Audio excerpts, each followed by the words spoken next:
A woman's account of her childhood experience off the grid inspired a critically acclaimed memoir.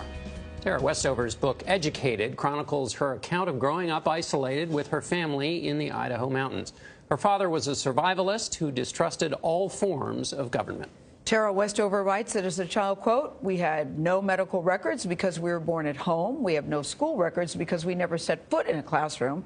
At this moment, according to the state of Idaho and the federal government, I do not exist." Westover charted her own path, attending college at 17, earning a PhD from Cambridge University. How did she do that? Tara's book is already on Amazon's bestseller list, and she joins us at the table to discuss. Tara, first, congratulations and bravo. I've never read a story like this, and I look at you, I was curious to see what is she going to look like, and you walked in here looking so normal. So let us understand. What a relief. Yes. I was relieved, too. But give us a sense of your childhood. You're the youngest of 7 kids. You don't even know what your exact birth date is. I don't. I've narrowed it down to a couple of days. So I was raised on this beautiful mountain in Idaho, and it really was a beautiful place.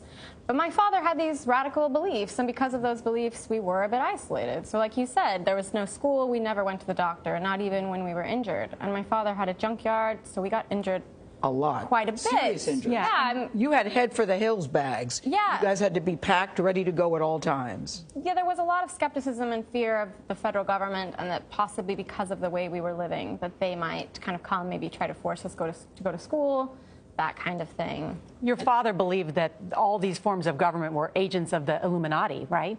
Yeah, he had this idea that something had infiltrated all of these institutions, whether it was doctors and hospitals or public education. Yeah, he was very concerned about them. Describe for people what working in the junkyard was like. You weren't just sorting seatbelts. Yeah. No, I mean, it was quite dangerous. And I don't think it's that my dad didn't value our safety.